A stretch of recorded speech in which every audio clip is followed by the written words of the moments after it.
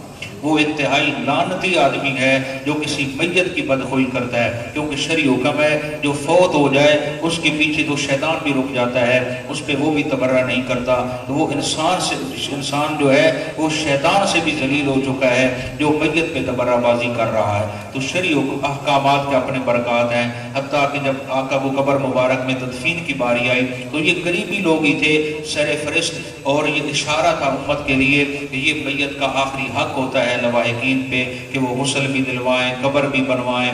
اور قبر کے متعلق جو اللہ کی رضا کے لیے قبر بناتا ہے، آقا فرماتے ہیں اس کے لیے اس قبر کے بدلے جنت میں محل بنا دیا جاتا ہے۔ تو بہت بڑا یہ ثواب ہے، یہ ہم سب کو کرنا چاہیے، لیکن وہاں قبرستان میں بیٹھ کے ہنسنا نہیں چاہیے، یہ مسئلہ بڑا عجیب و غریب ہے۔ جنازے کے ساتھ جو چلتے ہوئے بندہ ہنستا ہے اس کا دل ہمیشہ کے لیے مردہ ہو جاتا ہے اور ایمانی طاقت ختم۔ قبرستان میں جو مذاق کرتا ہے اور اس طرح تان و تشریح کرتا ہے یا اس میں ایسی خوشگپیاں کرتا ہے جو بالکل اسلام سے ہٹ کے ہیں، تو وہ عبرت کی جگہ ہے، وہاں ایسی کوئی بات نہ کریں جو جہاں سے بالکل ایک عجیب سی کیفیت بن رہی ہو۔ وہاں جا کے آپ دل میں سوچیں کتنے بڑے بڑے لوگ جہاں آ گئے، وہ بڑی اللہ نے عزت دی تھی، اور کبھی کبھی یوں لکھا ہوتا ہے ابھی جام عمر بھرانا تھا، کف دست ساقی چھلک پڑا، رہی دل کی دل ہی میں حسرتیں کہ نشان قضا نے مٹا دیا۔ ابھی بندہ سوچتا ہے یہ کرنا ہے، یہ کرنا ہے، یہ کرنا ہے، اوپر سے تقدیر مسکرا رہی ہوتی ہے، بس ختم ہو گئی کہانی۔ تو میرا بھائی اپنی موت کی بھی فکر کرتے رہنا چاہیے۔ آتے ہوئے زندگی میں آنے کی ترتیب اللہ نے بنائی ہے، واپسی کی کوئی ترتیب نہیں بنائی۔ اچھا انسان ہوئی ہے جو ہر وقت تیاری میں رہتا ہے۔ اللہ مجھے آپ سب کا اگلا معاملہ بھی بہت زیادہ آسان فرما دے۔ چلیں جی، فرمایا من اجل ذالک کتبنا علی بنی اسرائیل، اس قتل کی وجہ سے ہم نے حکم دیا بنی اسرائیل کو، انہو من قتل نفسا بغیر نفس، جو کوئی قتل کرے کسی شخص کو بغیر کسی نفس کے بدلے میں، او فساد فی الارض، یا زمین میں فساد کرے، فکأنما قتل الناس جميعا، تو گویا اس نے قتل کر ڈالا ہے تمام لوگوں کو، یعنی ایک بندے کا قتل، یوں سمجھو ایک مومن کا قتل ساری کائنات کا قتل ہے۔ ومن احیا، اور جس نے کسی ایک مومن بندے کی جان بچائی، فکأنما احیا الناس جميعا، گویا کہ اس نے بچا لیا تمام انسانیت کی جانوں کو۔ مثلا بلڈ کی ضرورت پڑ گئی، ایک عورت ہے، مرد ہے، کوئی بھی بیمار ہے، موت و حیات کی کشمکش میں ہے، اللہ نے آپ کو صحت دے رکھی ہے اور آپ کا بلڈ گروپ اس سے مل رہا ہے، آپ بیچے نہیں، اللہ کی رضا کے لیے اسے دے دیں۔ آپ کے ایک بلڈ بوتل سے اگر اس کی زندگی آ جاتی ہے تو یوں سمجھو ساری کائنات کی جانیں بچانے کا اللہ نے آپ کو ثواب عطا کر دیا۔ فَكَأَنَّمَا أَحْيَا النَّاسَ جَمِيعًا، گویا کہ اس نے بچا لیا تمام لوگوں کو۔ وَلَقَدْ جَاءَتْهُمْ رُسُلُنَا بِالْبَيِّنَاتِ، اور بے شک آ چکے ہیں ان کے پاس ہمارے رسول واضح احکامات لے کر۔